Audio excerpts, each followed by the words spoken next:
నమస్తే. Welcome to our channel. నేను మీ ప్రియాంకరావు. మనందరికీ తెలిసిందే అసెంబ్లీ ఎన్నికలనేవి ప్రతి ఒక్కరు కూడా ఓటు హక్కు వినియోగించుకుంటారు. ఇది ప్రత్యక్షంగా జరిగే ఎన్నికలు. ఆ తర్వాత పంచాయతీ ఎన్నికలు కూడా ఉంటాయి. ఇవి కూడా యాజ్ ఇట్ ఈజ్ ఇలానే ఉంటాయి.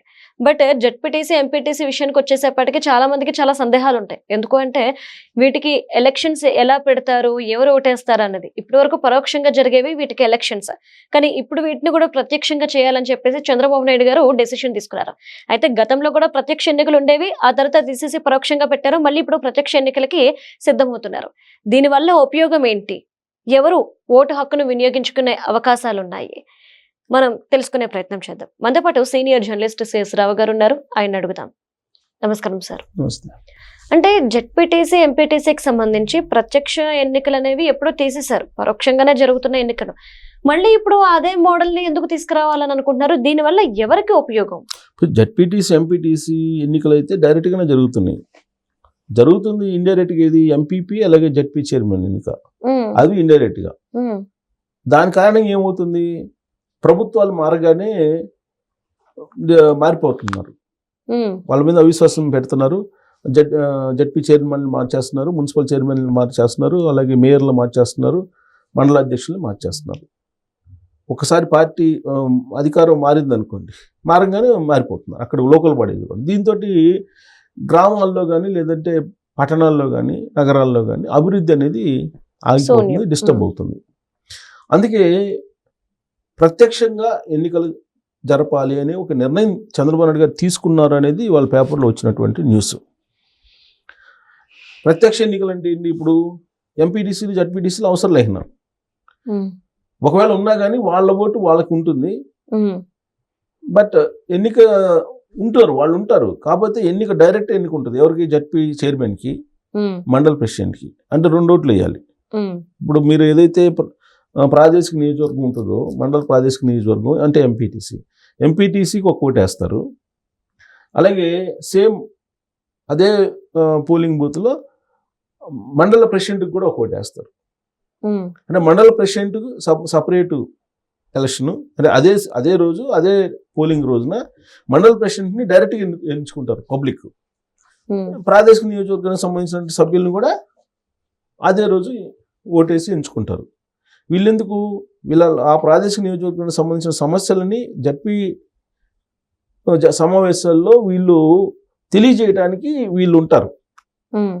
సో అంతే తప్ప ఇప్పుడు ఇండైరెక్ట్ అయితే ఏమవుతుందంటే, ఇప్పుడు సపోజ్ మండల ప్రెసిడెంట్లు ఉన్నారనుకోండి, ఎంపీటీసీ మండల ప్రెసిడెంట్ ఉన్నారనుకోండి, ఎంపీటీసీలు ఒకళ్ళు అటు ఇటు అయితే మండల ప్రెసిడెంట్ మారిపోయే పరిస్థితి.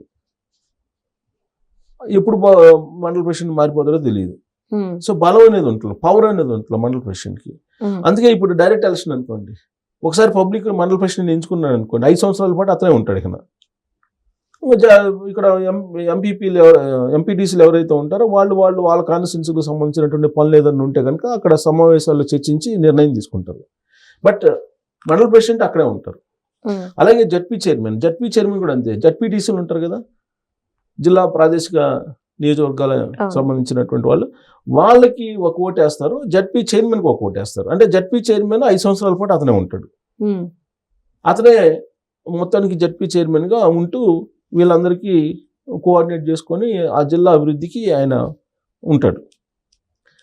అలాగే మున్సిపాలిటీలకు వచ్చేటప్పటికి మున్సిపల్ చైర్పర్సన్, కౌన్సిలర్స్ ఒక ఓటు కౌన్సిలర్స్కి, అలాగే ఆయన ఎవరికి? మున్సిపల్ చైర్పర్సన్కి ఒక ఓటు.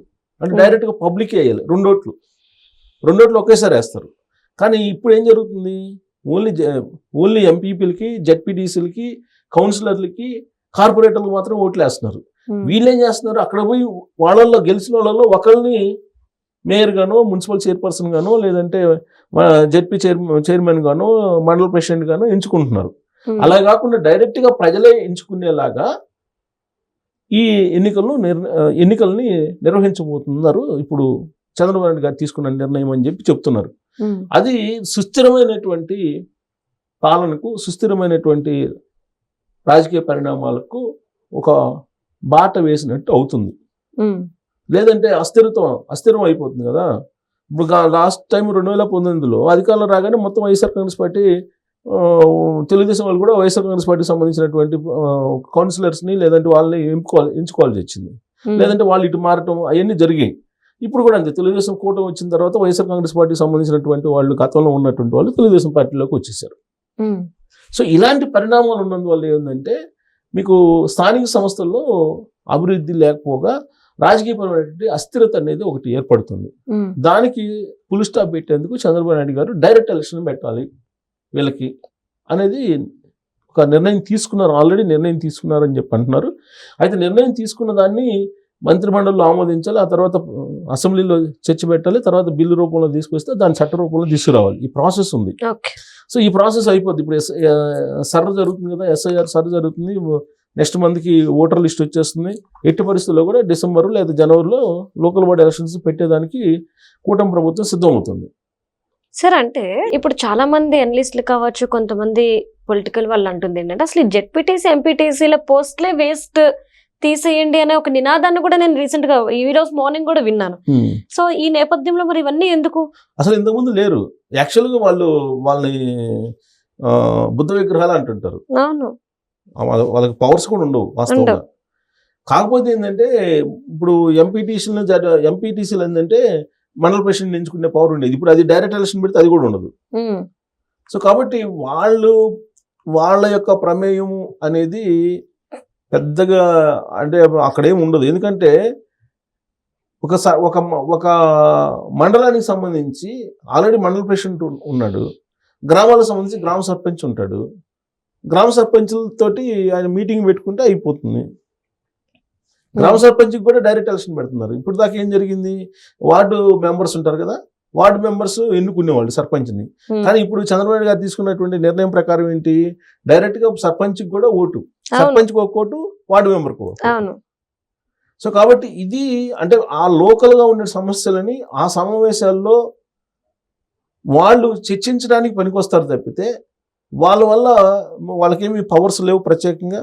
వాళ్ళకేదో గౌరవవేతనం ఎంతో ఇస్తారు, 5,000 10,000 ఇస్తారులా ఉంది, ఎంత కరెక్ట్గా నాకు తెలీదు, చూడాలి, క్రాస్ చెక్ చేద్దాం.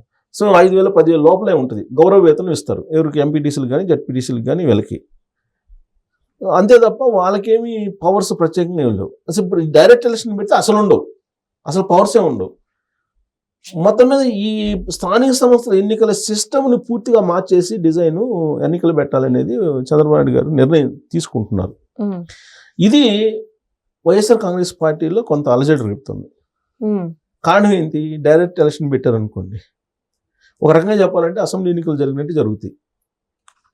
ఒక జిల్లాకి జడ్పీ చైర్మన్కి ఓటు ఏముంటే ఆ జిల్లా మొత్తం వేయాలి ఓటు, అవునా? జడ్పీ చైర్మన్కి ఒక జిల్లా మొత్తాన్ని డైరెక్ట్గా పబ్లిక్ ఎంచుకుంటారు. కాబట్టి ఇది అసలు వైఎస్ఆర్ కాంగ్రెస్ పార్టీకి ఎంత బలం ఉందనేది తెలిసిపోతుంది, డైరెక్ట్గా తెలిసిపోతుంది ఎంత బలం ఉంది అసలు అని. అంటే అసెంబ్లీ ఎన్నికల కంటే కూడా ఎక్కువగానే ప్రజల నాడి ఎలా ఉంది అనేది తెలుసుకోవడానికి అవకాశం ఉంటుంది.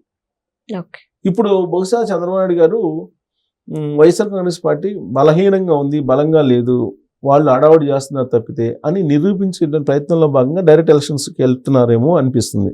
డైరెక్ట్ ఎలక్షన్కి వెళ్తున్నారని అంటే అది మామూలు విషయం కాదు. అసెంబ్లీ ఎన్నికలు ఏ స్థాయిలో జరుగుతాయి అంతకంటే ఎక్కువగా జరుగుతాయి. సో నిజమైనటువంటి బలం ఎంత అనేది తెలిపోతుంది. ఎక్కువ జడ్పీలు కనుక ఎవరు గెలుచుకుంటే వాళ్ళకే బలం ఉన్నట్టు కదా. అలాగే సర్పంచులు డైరెక్ట్ ఎలక్షన్ లో సర్పంచులు గెలుచుకుంటారు, అలాగే ఎంపీపీలు డైరెక్ట్ ఎలక్షన్ లో ఎంపీపీలు గెలుచుకుంటారు, municipal chairmans direct elections municipal చైర్మన్లు గెలుస్తారు, మేయర్లు డైరెక్ట్ ఎలక్షన్ లో గెలుస్తారు. ఎంతమంది ఏ పార్టీకి సంబంధించినటువంటి గెలుచుకుంటే వాళ్ళు బలంగా ఉన్నట్టు అర్థమైపోతుంది. దీంతో వైఎస్ఆర్ కాంగ్రెస్ పార్టీకి లాస్ట్ ఎలక్షన్ అనేది బహుశా కూటమి అనుకుంటుందేమో, అందుకే డైరెక్ట్ ఎలక్షన్కి వెళ్తుందేమో అనేటువంటి ఒక చర్చ అయితే నడుస్తుంది. సార్ అంటే ఇప్పుడు మీరు అన్న దాని ప్రకారం చూస్తే నెక్స్ట్ రాబోయే ఎలక్షన్స్ నుండి ఎంపీటీసీలు జెడ్పీటీసీలు ఉండరు అని చెప్పేసి అంటున్నారా?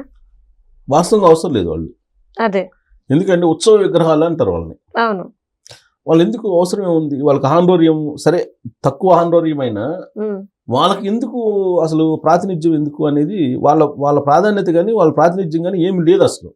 అలాంటప్పుడు అవసరం ఏం లేదు. బహుశా వాళ్ళు ఎంపీటీసీలు జెడ్పీటీసీలు వార్డు మెంబర్స్ ఇలాంటి వాళ్ళు ఈ సిస్టమ్నే తీసేయాలి అని చెప్పి బహుశా చంద్రబాబు గారు అనుకుంటున్నారేమో. ఎందుకంటే ఇప్పుడు మండలంలో ఎంపీటీసీలు ఉంటారు, అసలు ఆ మండలంలో సర్పంచ్లు ఉంటారు. రేపు రాబోయే రోజులు ఎంపీటీసీలు బదులుగా సర్పంచ్లు డైరెక్ట్ గా ఎంచుకుంటారు కదా. సర్పంచ్ని అంతే పబ్లిక్ సర్పంచ్లు డైరెక్ట్ గా ఎంచుకుంటారు. ఈ అవును. సర్పంచ్లు అందరూ కలిసి ఆ సమస్యలు ఏదైనా ఉంటే మండల సమావేశాల్లో అడుగుతారు. అవును ఆడ ఎలాగూ డైరెక్ట్ గా ఎన్నికల్లో మండల ప్రెసిడెంట్ ఉంటాడు. ఖచ్చితంగా. అలాగే జిల్లా పరిషత్లకు వచ్చేటప్పటికి జిల్లా పరిషత్ చైర్మన్ ఉంటాడు. జిల్లా పరిషత్ సమావేశాల్లో మండల ప్రెసిడెంట్లు అందరూ హాజరవుతారు. అవును అక్కడ వాళ్ళని అక్కడ అడుగుతారు. వాళ్ళని అడుగుతారు. సో మధ్యలో ఎంపీటీసీలు ఎందుకు, జడ్పీటీసీలు ఎందుకు, వార్డు మెంబర్లు ఎందుకు? వీళ్ళ వల్ల ఉపయోగం ఏంటి అసలు? ఉపయోగం ఏం లేదు, లేదు. ఉపయోగం లేదు. అందుకే డైరెక్ట్ గా పబ్లిక్ ఎంచుకునేలాగా, పబ్లికే వాళ్ళని ఎన్నిక చేసుకునేలాగా ఇప్పుడు చంద్రబాబు నాయుడు గారు మారుస్తున్నారు.